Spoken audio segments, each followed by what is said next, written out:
Cet accord de principe, comme il l'a dit, sera soumis à l'approbation des autres autorités du Fonds monétaire international et ensuite au conseil d'administration qui doit se tenir le 14 décembre. C'est un point qui me semble important parce qu'à l'issue effectivement de cet accord, le Sénégal aura accès à un financement avant la clôture des opérations financières au titre de la gestion 2023 de 166 milliards de francs CFA.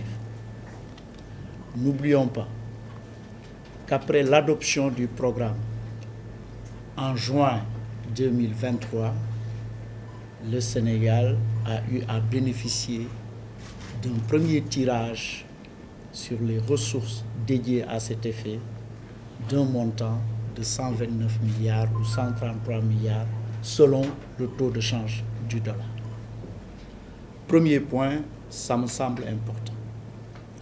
Deuxième point important, c'est effectivement la révision de la croissance à 4,1% au titre de 2023. Pourquoi? 4 facteurs l'expliquent. Tout d'abord, il a indiqué les conséquences de la Covid-1, les conséquences du conflit russo-ukrainien, 2, les conséquences du conflit au Moyen-Orient, 3, et 4, les conditions sécuritaires de la sous-région. Première explication. Deuxième explication, il l'a dit, le ralentissement du secteur des services suite aux tensions sociopolitiques du premier semestre. Deuxième explication. Troisième raison, le report de la production du pétrole et du gaz au second semestre 2024. Et néanmoins, le taux de croissance va sortir à 4,1%, supérieur, comme il l'a indiqué, au taux de croissance des pays de l'Afrique au sud du Sahara. L'Afrique au sud du Sahara compte 48 pays. Le taux de croissance moyen en 2023 sera de 3,3%. Le Sénégal aura une croissance de 4,1%. C'est important. Et par rapport à ce taux de croissance, il faut toujours savoir que le taux de croissance est supérieur au taux de croissance démographique, qui est de 2,5%. Ce qui veut dire que la croissance du revenu par tête est de l'ordre de 1,6%, c'est-à-dire 4,1 moins 2,5. Voilà pour 2023. Et il l'a indiqué sur les critères. Les critères de performance du programme ont été globalement atteints. C'est tout ce qui est le ratio des dépenses sociales par rapport au budget, c'est 40%, on est dans l'ordre de 43%. C'est le plancher des recettes fiscales qu'on a effectivement dépassé. C'est le plafond d'endettement qu'on dépassera à cause uniquement du surfinancement. Là aussi, ça mérite des explications.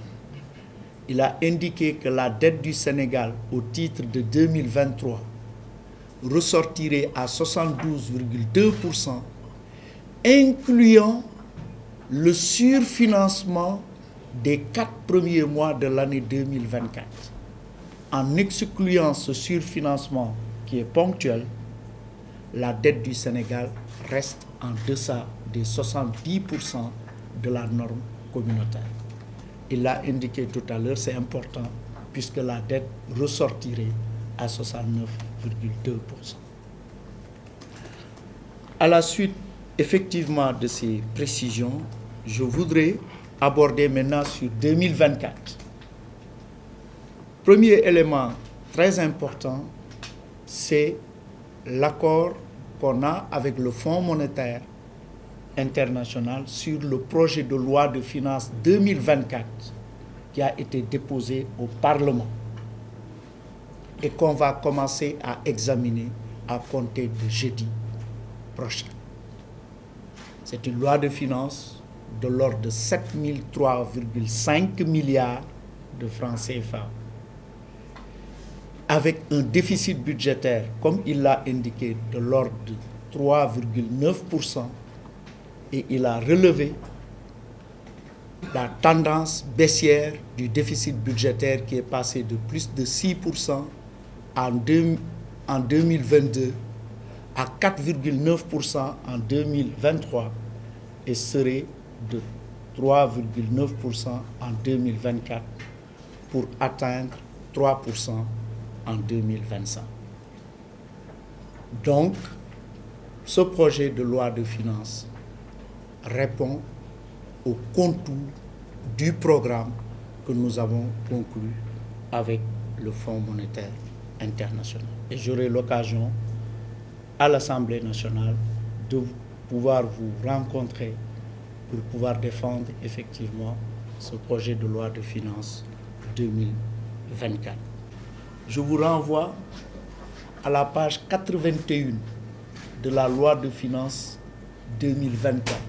Vous allez voir surfinancement prévisionnel à reporter. Donc c'est neutre.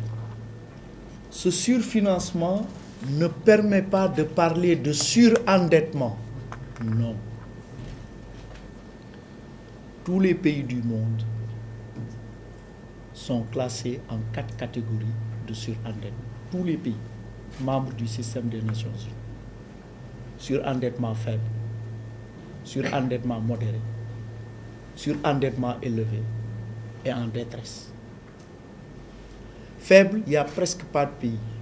C'est avoir surendettement faible. Modéré en Afrique, sur les 55 pays, il y a 15 qui sont modérés. Le Sénégal est dans cette catégorie de pays. Les autres sont à élevé ou en détresse. La dernière analyse de viabilité de la dette du Sénégal maintient le Sénégal à risque de surendettement modéré. Donc le surfinancement n'a rien à voir avec la question du surendettement. On a dit les marchés financiers, l'accès aux marchés financiers en début de gestion est difficile compte tenu des impératifs électoraux et autres et du resserrement des conditions de financement à l'international. Nous mobilisons ça d'ores et déjà et nous le reportons en 2024 pour pouvoir faire face au service de la dette des 4 premiers mois. Total 604,8 milliards de francs CFA. 1. Deuxième point, guerre Israël-Hamas. Qu'est-ce que ça a à voir dans notre économie? Je vous signale, hier, le baril de pétrole était à 94 $. Ça a augmenté. Le budget, il a été fait sur la base d'une moyenne du baril du pétrole de près de 80 $ le baril. On est déjà à 94 $. Les chaînes d'approvisionnement. C'est pourquoi ils ont révisé aussi à la hausse l'inflation. Vous l'avez entendu. Ils disent, théoriquement, l'inflation qui devait être à 3,1% sera révisée du fait de l'ensemble de ces facteurs à 6,5%. Voilà comment ces conflits rétroagissent sur le marché domestique sénégalais. C'est clair.